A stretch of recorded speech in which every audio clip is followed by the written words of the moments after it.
Friends, welcome to Vetrii's Daily Current Affairs, May 24. Indo-Pacific பொருளாதார கூட்டமைப்பு India America உட்பட 13 நாடுகள் தொடக்கம் அப்படின்னு நமக்கு ஃப்ரண்ட் பேஜ் நியூஸ் கொடுத்திருக்காங்க. இந்தோ-பசிபிக் பிராந்தியம் முக்கியத்துவம் பெற்று வரும் நிலையில் இந்தியா, அமெரிக்கா, ஜப்பான், ஆஸ்திரேலியா உள்ளிட்ட 13 நாடுகள் ஒருங்கிணைந்து வளர்ச்சிக்கான இந்தோ-பசிபிக் பொருளாதார கூட்டமைப்பு IBEF அப்படின்ற ஒரு அமைப்பை ஏற்படுத்தியிருக்காங்க. இந்த கூட்டமைப்பானது இந்தோ-பசிபிக் பிராந்தியத்தை சர்வதேச பொருளாதார வளர்ச்சிக்கான கேந்திரமாக மாற்றும் அப்படின்னு இந்திய பிரதமர் பேசியிருக்காரு. இந்தோ-பசிபிக் பொருளாதார கூட்டமைப்பு தொடக்க நிகழ்ச்சி ஜப்பான்ல நடைபெற்றிருக்கும். அந்த மாநாட்டில் தான் பிரதமர் இந்த அறிவிப்பை வெளியிட்டிருக்காங்க. உலக நாடுகள் 13 நாடுகளோட தலைவர்கள் சேர்ந்து இந்த அறிவிப்பை வெளியிட்டிருக்காங்க. வளர்ச்சிக்கான இந்தோ பசிபிக் பொருளாதார கூட்டமைப்பை அமைப்பது தொடர்பான அறிவிப்பை அமெரிக்க அதிபர் பைடன் திங்கட்கிழமை வெளியிட்டிருந்தாங்க. இந்த கூட்டமைப்பில் India, America, Japan, Australia, Brunei, Indonesia, தென்கொரியா, Malaysia, New Zealand, Philippines, Singapore, Thailand, Vietnam ஆகிய 13 நாடுகள் இணைவதாக தெரிவித்துள்ளன. உறுப்பு நாடுகள் முக்கியம், அமைப்போட பெயர் முக்கியம், எங்கு துவங்கி வைக்கப்பட்டுள்ளது அப்படின்றதும் பிரிலிம்ஸ் ஆஸ்பெக்ட்ல. அடுத்து, கிராம வளர்ச்சி மக்கள் இயக்கமாக மாற வேண்டும் அப்படின்னு முதலமைச்சர் ஸ்டாலின் பேசியிருக்கார். வேளாண் துறையின் முக்கிய திட்டங்களில் ஒன்றாக கருதப்படும் கலைஞரின் அனைத்து கிராம ஒருங்கிணைந்த வேளாண் வளர்ச்சி திட்டத்தை முதலமைச்சர் மு.க. ஸ்டாலின் தொடங்கி வைக்கிறார்.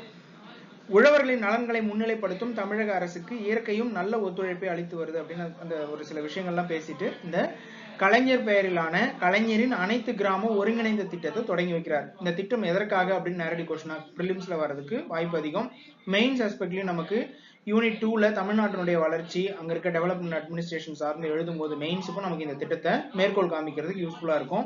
திட்டத்தினுடைய சிறப்பு அம்சமா கலைஞரின் அனைத்து கிராம ஒருங்கிணைந்த வேளாண் வளர்ச்சி திட்டத்தை 12,525 கிராம ஊராட்சிகளிலும் 5 ஆண்டுகளில் செயல்படுத்துவதற்கான ஒரு விரிவான திட்டமா இதை முதலமைச்சர் துவங்கி வைத்திருக்காங்க. அடுத்து, பொருளாதாரத்துல டிடிஎஸ் செலுத்தாத நிறுவனங்கள் மீது திவால் நடவடிக்கை சட்டம் எடுக்கக்கூடாது அப்படின்னு தேசிய நிறுவன சட்டங்கள் மேல்முறையீட்டு தீர்ப்பாயம் ஒரு சஜஷன் கொடுத்திருக்காங்க. இந்த நிறுவனம் மட்டும் நமக்கு ரொம்ப இம்பார்ட்டன்ட். அவங்க கொடுத்திருக்க முடிவுகள் எதுக்காக அந்த முடிவு எடுத்திருக்காங்க அப்படின்றதெல்லாம் நமக்கு எக்ஸாம் பாயிண்ட் ஆஃப் வியூல இம்பார்ட்டன்ட் இல்லை.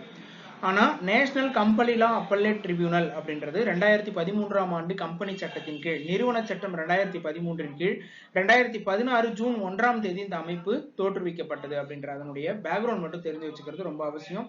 ஏன்னா இந்த நிறுவனம் எப்போது தோற்றுவிக்கப்பட்டது அப்படின்னு நமக்கு டிஎன்பிஎஸ்சி நிறைய முறை பிரிலிம்ஸ் கொஸ்டின் கேட்டிருக்காங்க. திட்டங்கள்ல இந்தியாவின் சுகாதாரத்தை உறுதிப்படுத்துவதில் முன்களத்தில் இருப்பவர்கள் ஆஷா பணியாளர்கள். பிரதமர் வாழ்த்து தெரிவிக்கிறார். உலக சுகாதார அமைப்பு கொரோனா டைம்ல இந்தியாவில் பணிபுரியும் 10 லட்சத்திற்கும் மேற்பட்ட ஆஷா பணியாளர்கள் ரொம்ப சிறப்பா பணிபுரிஞ்சிருக்காங்க அப்படின்னு ஒரு விருது வழங்குறதுக்கான அறிவிப்பை வெளியிடுறாங்க.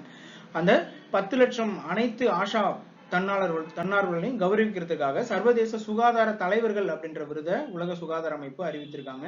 இதற்கான பாராட்டம் பிரதமர் தெரிவிக்கும் பொழுது இந்த ஸ்டேட்மெண்ட் கொடுக்கிறார். இந்தியாவின் சுகாதாரத்தை உறுதிப்படுத்துவதில் முன்களத்தில் அவங்க இருக்காங்க அப்படின்னு.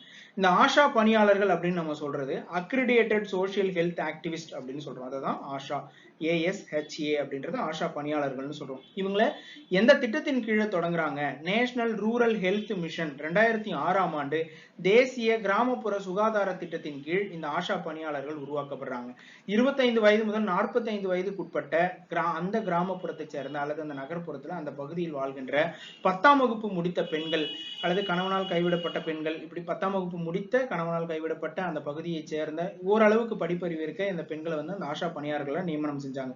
இவர்களுடைய முக்கியமான பங்களிப்பு என்ன? ஆஷா பணியாளர்கள் அங்க இருக்க கம்யூனிட்டியோட ஒர்க் பண்ணுவாங்க. அங்க இருக்க மக்களுக்கு என்ன பிரச்சனை நடக்குது, இந்த வில்லேஜ்ல 15 குழந்தைகள் இந்த வருஷம் பிறந்திருக்காங்க, அந்த 15 குழந்தைகளுக்கும் தடுப்பூசி போடப்பட்டிருக்கா, இல்ல வேற ஏதாவது நோய்களால பாதிக்கப்படுறாங்களா, அல்லது அந்த ஊர்ல இருக்க மக்களுக்கு வேற ஏதாவது வித்தியாசமான நோய் வருதா அப்படின்றத கண்காணிச்சிட்டு இருப்பாங்க.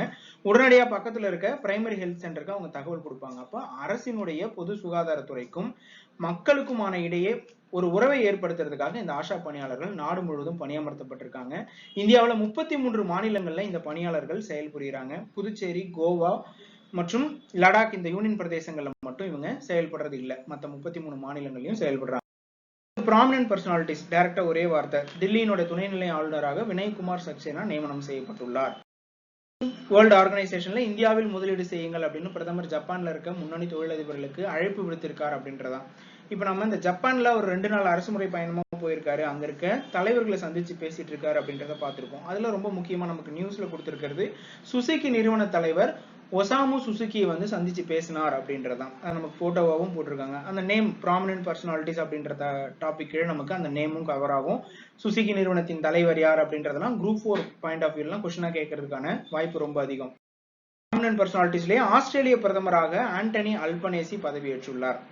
ஆஸ்திரேலியாவினுடைய புதிய பிரதமராக ஆண்டனி அல்பனேசி திங்கட்கிழமை பதவியேற்றார். ஆஸ்திரேலிய நாடாளுமன்ற தேர்தல் கடந்த வாரம் நடைபெற்றிருக்கும். இதுல ஆட்சியில் இருந்த ஸ்காட் மோரிசன் தோல்வி அடைஞ்சிட்டாரு. புதிய பிரதமரா ஆண்டனி அல்பனேசி தேர்ந்தெடுக்கப்பட்டுள்ளார். ஆஸ்திரேலியாவின் புதிய பிரதமர் பெயர் என்ன? 2015 TNPSC பிரிலிம்ஸ் கொஸ்டின்ல கேட்டிருக்காங்க.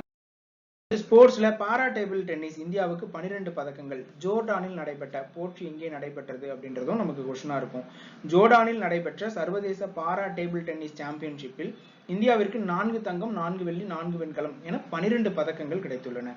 அடுத்து தடகளத்துல ஜோதி யாராஜி மீண்டும் தேசிய சாதனை படைத்துள்ளார். இந்திய தடகள வீராங்கனை ஜோதி யாராஜி 100 மீட்டர் தடை தாண்டும் ஓட்டத்தில் புதிய தேசிய சாதனையை படைத்துள்ளார். 100 மீட்டருக்கான ஓட்டத்தை இவர் 13.11 வினாடியில் எட்டி சாதனை படைத்திருக்கார். இது ஒரு தேசிய சாதனையாகவும் அங்கீகரிச்சிருக்காங்க. அப்போ சமீபத்தில் தேசிய சாதனை புரிந்த அப்படின்னு நமக்கு இது டைரக்டாவே கேட்கலாம். இப்போ நம்ம ரீசெண்டா முடிஞ்ச குரூப் 2 எக்ஸாம்ல கூட உலக பேட்மிண்டன் சாம்பியன்ஷிப்பில் இந்தியாவிலிருந்து முதலாக வெள்ளி பதக்கம் வென்ற ஆண் யார் அப்படின்றது டைரக்ட் கொஸ்டினா கேட்டிருந்தாங்க. அந்த மாதிரி ஸ்போர்ட்ஸ்ல இந்த பர்சனாலிட்டி ஒரு புதிய சாதனை செய்யும் போது அதெல்லாம் கட்டாயமா கொஸ்டினா கேட்பாங்க. தடகளத்தில் ஜோதி யாராஜி இந்தியாவுக்கு ஜோர்டானில் நடைபெற்ற சர்வதேச பாரா டேபிள் டென்னிஸ் சாம்பியன்ஷிப்பில் 12 பதக்கங்கள். 2 நியூஸும் ரொம்ப முக்கியம். டிஎன்பிஎஸ்சி தேர்வுக்கான தினசரி நடப்பு நிகழ்வுகளை உடனுக்குடன் அறிந்து கொள்ள எங்கள் சேனலை சப்ஸ்கிரைப் பண்ணுங்க.